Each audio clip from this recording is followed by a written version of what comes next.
नमस्कार everyone, welcome back to Shreeji tax solutions. और इस चैनल पर हम डिस्कस करते हैं इनकम टैक्स से related updates, assessments, provisions and various sections. आप अगर मेरे चैनल पर नए हैं तो आपकी जानकारी के लिए इनकम टैक्स एक्ट 2025 के कुछ चैप्टर्स की प्लेलिस्ट मेरे चैनल पर अवेलेबल है। आप इस चैनल को सब्सक्राइब करके आने वाली वीडियो की नोटिफिकेशन जो है वो ईजिली अपने फ़ोन पर प्राप्त कर सकते हैं। आज हम बहुत ही सिग्निफिकेंट एंड इम्पॉर्टेंट अपडेट और चेंज जो इनकम टैक्स एक्ट 2025 में आया है वो डिस्कस करने वाले हैं। सबसे पहले सपोज कीजिए दैट आपका कोई क्लाइंट है जिसकी टर्नओवर 80 लाख की है। तो अगर वो अपना टैक्स ऑडिट अपलोड करने में नाकाम रहता है, यानी कि फेल हो जाता है या डिले करता है, तो उस केस में मैक्सिमम पेनल्टी प्रिस्क्राइब की गई है 0.5% ऑफ टर्नओवर या 1,50,000, जो एओ के डिस्क्रिप्शन पे होगी। Whichever is less, AO जो है वो डायरेक्ट कर सकता है that such person shall pay by way of penalty a sum equal to 1/2% of the total और 1,50,000 विच एवर इज लेस। तो ये आप अपनी स्क्रीन पर देख सकते हैं। सेक्शन 271 भी हमें ये बताता था इनकम टैक्स एक्ट 1961 का। लेकिन अब इनकम टैक्स एक्ट 2025 में कुछ चेंज किए गए हैं, जिसके अनुसार अगर मैं आपसे कहूं कि वही क्लाइंट जिसकी टर्नओवर 80 लाख है, उसको 1 महीना डिले अगर हो गया या 2 दिन का डिले हो गया या 4 दिन का डिले हो गया, 75,000 तक की स्टेचुटरी ऑब्लिगेटरी फीस पे करनी पड़ेगी। तो आपका reaction as a tax professional, as a business enterprises क्या रहेगा? अब ये देखिए, मैं नहीं कह रही हूँ, इसको सेक्शन 428 आपको एक्सप्लेन कर रहा है।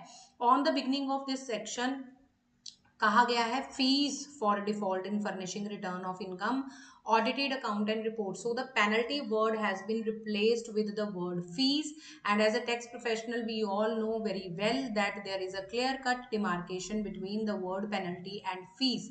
Fees here refers to statutory obligation on the part of the assessee to pay the amount in case of default in filing return of income or in case of default in uploading tax audit report. तो यहाँ पर मैं आपको reading देके बता रही हूँ section 428 of ITA 2025 की।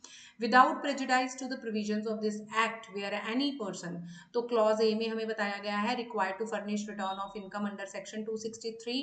सो 139 सबसेक्शन 1 से लेके 139 सबसेक्शन 5 तक जो सेक्शंस थे वो अब सेक्शन 263 में कवर हो गए हैं।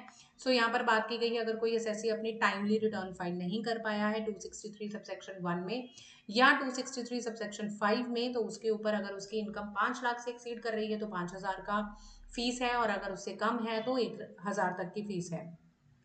अब यहाँ पर कोई चेंज नहीं हुआ। चेंज कहाँ पर है? क्लॉज सी पे आ जाइए, मेरे साथ पढ़िए। Fails to get his account audited for any tax year और years and furnish the report of such audit as required under section 63। अगर कोई एसएससी अपने अकाउंट्स ऑडिट करवा नहीं पाया है, फेल है उसमें, और उसकी ऑडिट रिपोर्ट वो अपलोड नहीं कर पाया एज पर सेक्शन 63, जो आपका 44AD सेक्शन है इनकम टैक्स एक्ट 1961 का, वो इनकम टैक्स एक्ट 2025 का सेक्शन 63 हो गया है। He shall be liable to pay by way of fees. So why am I emphasizing on this line? He shall be liable to pay by way of fees.